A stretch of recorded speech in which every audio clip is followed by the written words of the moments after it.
Well, for quite a few years now, the story of the electric vehicle revolution has really been dominated by just one name, hasn't it? Tesla.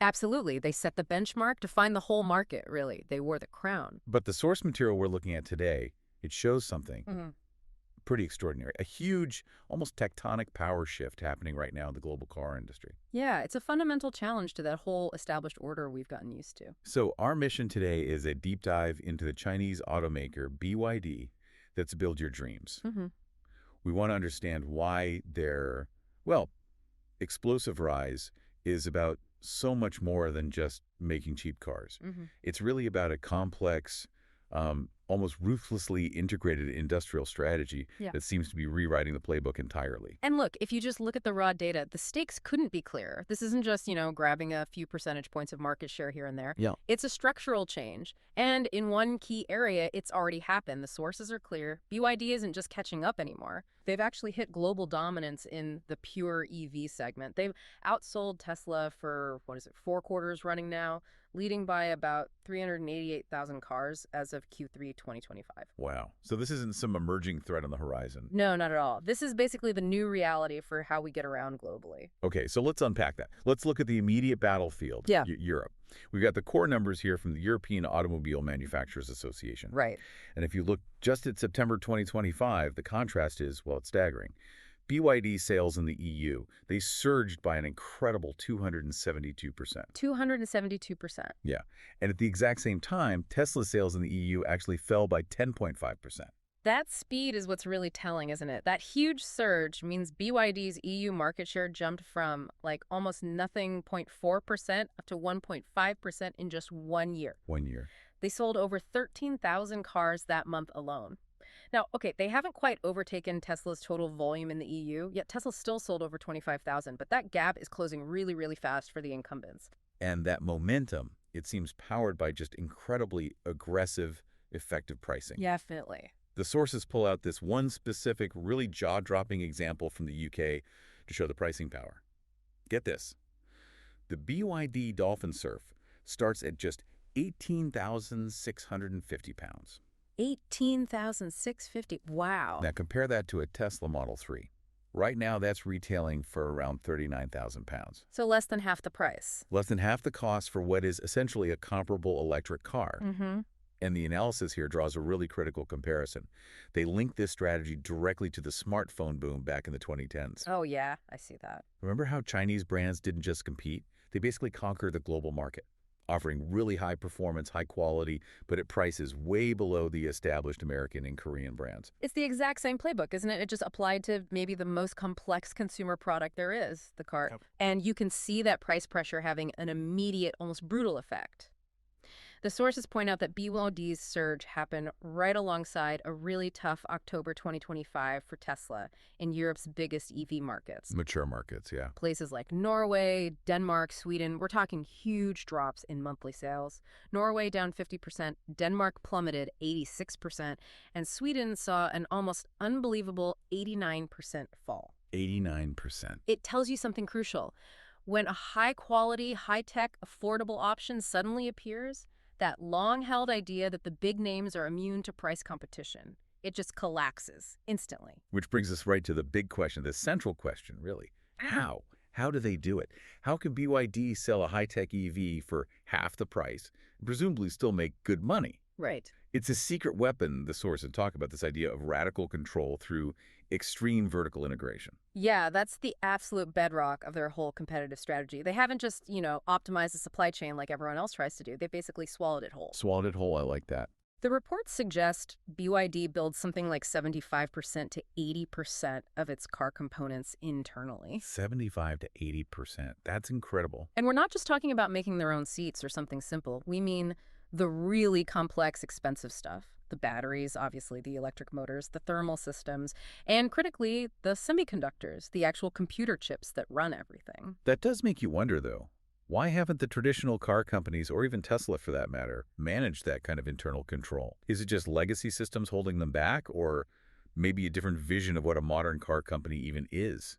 I think the sources hint it's a bit of both, actually. Legacy automakers grew up outsourcing the really complex bits, right? Relying on giants like Bosch or Continental for whole systems. Mm, BYD, though, started as a battery and electronics company first. So for them, bringing it all in-house feels more, I guess, organic. makes sense. And this control gives them huge advantages. One, obvious cost savings. No paying markups to outside suppliers. Two, supply chain security.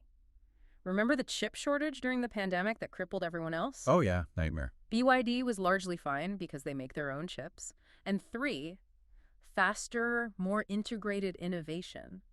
The battery team can literally walk down the hall and talk to the chassis team every single day.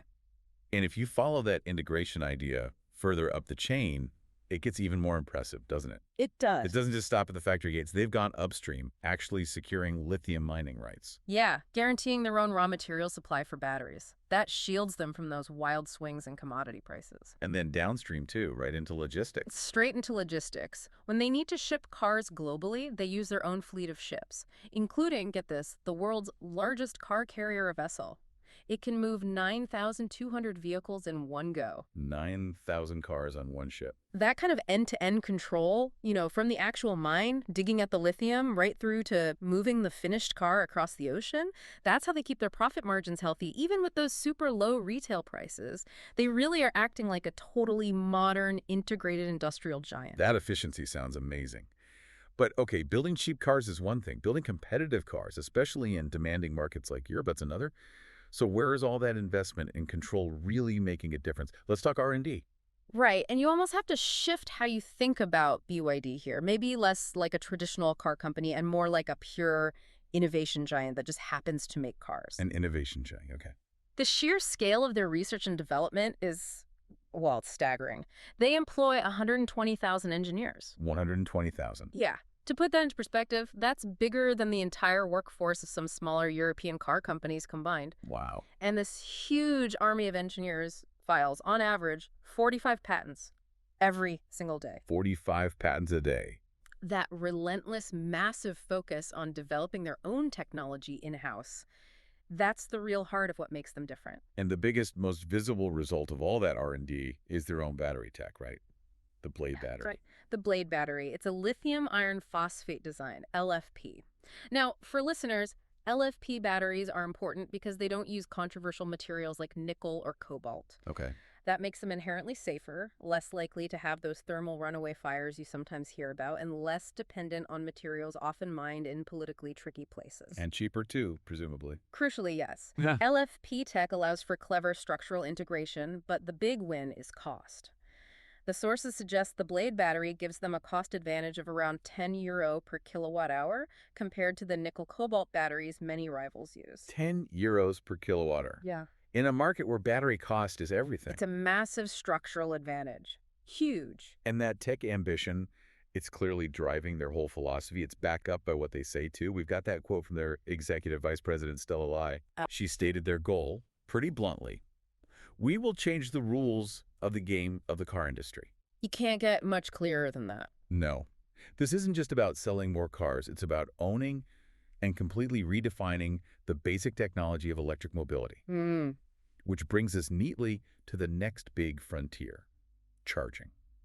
You could argue that fixing the currently quite patchy, often slow, and frankly frustrating public charging experience is the single biggest hurdle to mass EV adoption worldwide. Absolutely. It's the big anxiety point for so many potential buyers. And BYD clearly gets this. They seem to be turning the charging plug into the next critical battleground in this EV arms race. This is where the tech really becomes a potential game changer. BYD just announced their second-gen blade battery, along with charging systems that can add, they claim, 400 kilometers of range. That's about 250 miles in just 5 minutes. 400 kilometers in 5 minutes. That's incredibly fast. But crucially, they know the tech is only half the battle. You need the infrastructure. So they're planning to roll out their own flash charging network across Europe. their own network. Yep. Aiming for 200 to 300 of these high-power sites by the second quarter of 2026. It's a direct play to kill that consumer charging anxiety. And the competition isn't standing still, is it? This seems to have triggered a massive response, signaling a huge leap in power density across the board. Oh, absolutely fierce. When BYD made that 400 kilometers in 5 minutes announcement, CATL, they're the world's biggest battery maker, supplying lots of other brands, they responded almost instantly. What do they announce? A new battery that charges 520 kilometers in 5 minutes. 520. And then Huawei jumped in and raised the stakes even higher. They unveiled a monster 1.5 megawatt charger. 1.5 megawatts. That's industrial scale power. Pretty much. Designed to deliver 500 kilometers in 5 minutes, and crucially, they say it works reliably in extreme temperatures, from minus 30 Celsius all the way up to 60 Celsius. This tech curve is just dizzying. But hang on, it raises a really important question, maybe for you, the listener, and definitely for the industry. The fastest charging consumer cars today usually top out around 250, maybe 300 kilowatts. Right. There are basically no cars on the road right now, consumer cars anyway, that can handle anything close to that 1.5 megawatt power we just mentioned. Exactly. So this shift, it requires a complete rethink of vehicle engineering, doesn't it? To take that kind of power safely, cars need totally new battery designs, much more advanced cooling systems, different wiring. Everything. Are we basically seeing the need almost overnight for a completely new generation of EVs? Cars designed from scratch to handle these crazy charging speeds and the intense heat that comes with them. It seems like the tech leap demands an equally huge leap in the cars themselves. Definitely. Now, that tech leadership is undeniable. But even with all this success, BYD isn't operating in a vacuum, are they? They face some pretty significant global headwinds, trade barriers especially. Oh yeah, the trade barriers are a big deal. Governments, understandably, want to protect their own manufacturing jobs. The EU has hit Chinese EVs with anti-dumping tariffs up to 45.3% in some cases. 45%, wow. Yeah, arguing that state subsidies back in China give them an unfair edge. And the US, they have even higher 25% tariffs that pretty much lock Chinese automakers out of that huge market entirely. So BYD's way around this is pretty simple, but expensive. Yeah. Build local. Exactly. Build factories inside the tariff walls. They're setting up local supply chains and huge production plants outside China. We're seeing that clearly with the massive factory opening in Hungary. Right, that's due by the end of 2025. Yeah. And it's projected to build up to 800,000 cars a year, specifically to supply the European market directly, avoiding those EU tariffs. 800,000 capacity, that's enormous. It is, and they kind of need this global push because they're facing pressure back home too. China's still their main market, but it's getting saturated fast. And signs of that. Yeah, they actually had their first monthly sales drop in years back in September 2025. Delivered about 393,000 vehicles, which was down from nearly 420,000 the year before. That slight slowdown is definitely pushing this aggressive global expansion. They need new markets to keep growing. Okay, so looking ahead then, despite the fierce competition at home and these trade walls abroad, the overall global EV market is still forecast to grow significantly, isn't it? Oh yeah, the trend is still strongly upwards. The IEA, International Energy Agency, they're projecting over 17 million EV sales globally in 2025 alone. 17 million. And BYD's strategy, this multi-pronged approach, it seems perfectly designed to grab a big slice of that growth, especially because they offer flexibility. How so? Well, they don't just sell pure EVs. They also have a popular line of plug-in hybrids. They call them DMI, dual-mode intelligent hybrids. Ah, okay. The bridge technology. Exactly. They bridge the gap for customers who are maybe still a bit nervous about going full electric, perhaps because of charging infrastructure worries, or for people in markets that are just electrifying a bit more slowly. Their whole integrated structure lets them pivot really quickly to whatever type of vehicle a specific market demands.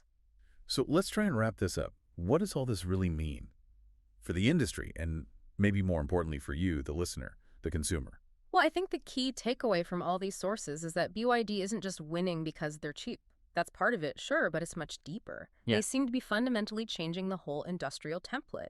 They're blending heavy manufacturing, incredibly aggressive R&D, and even energy infrastructure like charging and shipping into this single massive vertically integrated machine. Rewriting the rules of the car industry, just like their EVP promised. Exactly. And that leaves us with a really fascinating, maybe even provocative final thought for you, the listener, to consider. When you look at BYD's incredibly aggressive moves, including that bold target they have of delivering over 5 million vehicles by 2026, are we watching the birth of a totally new kind of 21st century industrial titan? Right, a titan that maybe the legacy automakers built on decades of outsourcing and fragmented supply chains are just completely unprepared to compete with. And on a really practical level, what does this sudden explosion of high-tech, lower-cost competition actually mean for your next car purchase? Well, it probably means your options are about to get a whole lot more interesting and potentially a lot more affordable.